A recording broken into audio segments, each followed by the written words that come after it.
लगता है मैंने जो बातें आपसे 3 साल पहले कही थी, आपने उस पर सही से ध्यान नहीं दिया। गौतम ने उस आदमी के पास जाकर धीमी आवाज में कहा।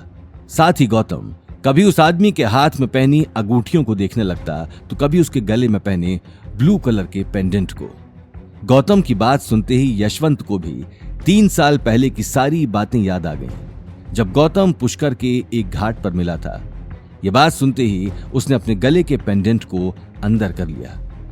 ठीक है, मुझे अभी इस बारे में बात नहीं करनी, तुम जा सकते हो, यशवंत ने गौतम की आंखों में देखकर जवाब दिया। ये जवाब सुनते ही वेदांत के होश उड़ गए। एक ही झटके में पासा पलट चुका था। आसपास खड़े लोगों के लिए भी ये हैरानी की बात थी।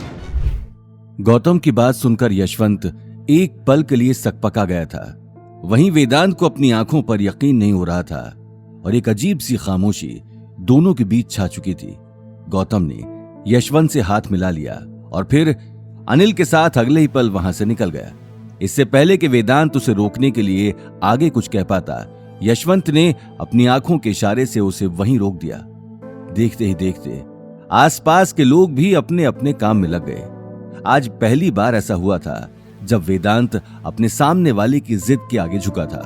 वहीं गौतम को आज शहर के इतने बड़े आदमी के साथ बात करते हुए देखकर अनिल के मन में भी कई सारे सवाल चल रहे थे। गौतम, मुझे नहीं पता कि तुम मिस्टर यशवंत को कैसे जानते हो, लेकिन वो इस शहर के जाने माने बिजनेसमैन हैं। अगर आज की बात का उन्हें बुरा लग गया तो वो हमें छोड़ेंगे नहीं, इसलिए ये बात अपने तक ही रखना।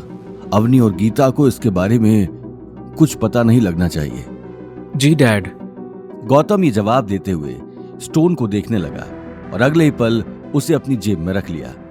कुछ ही देर में वो दोनों घर पहुंच गए। घर पहुंचते ही गौतम अपने कमरे में चला गया। उसने अगले ही पल अलमारी से अपना एक पुराना बैग निकाल लिया जिसमें बहुत सारी किताबें रखी थीं। देखते ही देखते वो किताबों के पन्नों को पलट पलट कर देखने लगा। थोड़ी देर बाद उसने अपनी जेब से स्टोन निकाल लिया। उसकी आंखों में एक अजीब सी चमक थी और साथ ही कुछ सवाल भी थे। वो सारी किताबें खोलकर बैठा रहा और शाम तक उन्हें पढ़ता रहा। पूरा दिन निकल चुका था और उसे आज के वक्त का अंदाजा भी नहीं था। तभी उसे डोरबेल की आवाज सुनाई दी, लेकिन इससे पहले कि वो अपना सामान समेटकर दरवाजा खोलने जाता, गीता चिल्लाते हुए कमरे के बाहर तक आ गई। अब दरवाजा ही मैं ही खोलूं कि तुम्हारे पूर्वज आकर खोलेंगे? सुबह से कमरे में बैठे हो, आखिर ऐसे कौन से तुम्हारे 2-3 बिजनेस चल रहे हैं जो तुम्हें उठकर दरवाजा खोलने में भी प्रॉब्लम होने लगी है? सॉरी मॉम, मैं बस जा ही रहा था। वो बस कमरे की सफाई कर रहा था।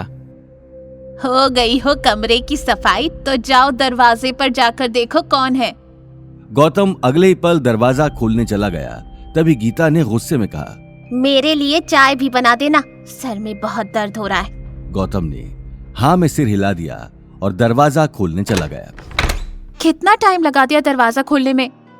वो मैं काम कर रहा था तो। इससे पहले कि गौतम अपनी बात पूरी करता, अवनी बैग रखकर अपने कमरे में चली गई। गौतम उसका परेशान चेहरा देखकर समझ चुका था कि अवनी ऑफिस की किसी बात को लेकर परेशान है। देखते ही देखते रात हो गई। अगले दिन गौतम भी अवनी के साथ अग्रवाल ग्रुप जाने के लिए निकल गया। ऑफिस के बाहर कार खड़ी करते ही अवनी अपने कैबिन में चली गई, लेकिन गौतम को कॉरिडोर से नील और रिया की बात करने की आवाज सुनाई दी। आवाज सुनते ही उसके कदम वहीं थम गए। ये देखो रिया, ये मेरा अब तक का काम है। मैंने अभी तक हमारी कंपनी के लिए बहुत सारे डिजाइन तैयार किए हैं। इनफैक्ट दादी सा को भी मेरा काम बहुत पसंद है। ये बात कहते हुए नील कॉरिडोर में रखे कुछ पुराने डिजाइन दिखाने लगा। गौतम ये बात सुनते ही हैरान हो गया और चुपकर वो सारे डिजाइन देखने लगा। इनमें तो बहुत सारे अवनी के पुराने डिजाइन्स हैं। नील ने कुछ चेंजेस करके उन्हें भी अपना बना लिया। ये आदमी तो दिन ब दिन गिरता ही जा रहा है।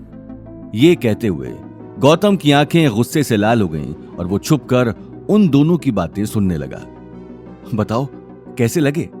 फैंटास्टिक नील, मैं कभी सोच भी नहीं सकती थी कि तुम कभी इतने अच्छे और परफेक्ट डिजाइन बना पाओगे। सच में ये डिजाइन देखकर मुझे ये लग रहा है कि अग्रवाल ग्रुप का फ्यूचर सेफ है। ये बात सुनते ही नील को अपने सच पर से पर्दा उठने से डर लगने लगा। वो एक बार रिया के सामने अपनी इज्जत गंवा चुका था, लेकिन इस बार वो इस तरह का रिस्क नहीं लेना चाहता था। आगे की कहानी जानने के लिए देखिए अगला एपिसोड सिर्फ पॉकेट एफएम के यूट्यूब चैनल पर और रॉयल वारिस के सारे एपिसोड्स को सुनने के लिए डिस्क्रिप्शन में दी लिंक से डाउनलोड करें पॉकेट एफएम ऐप।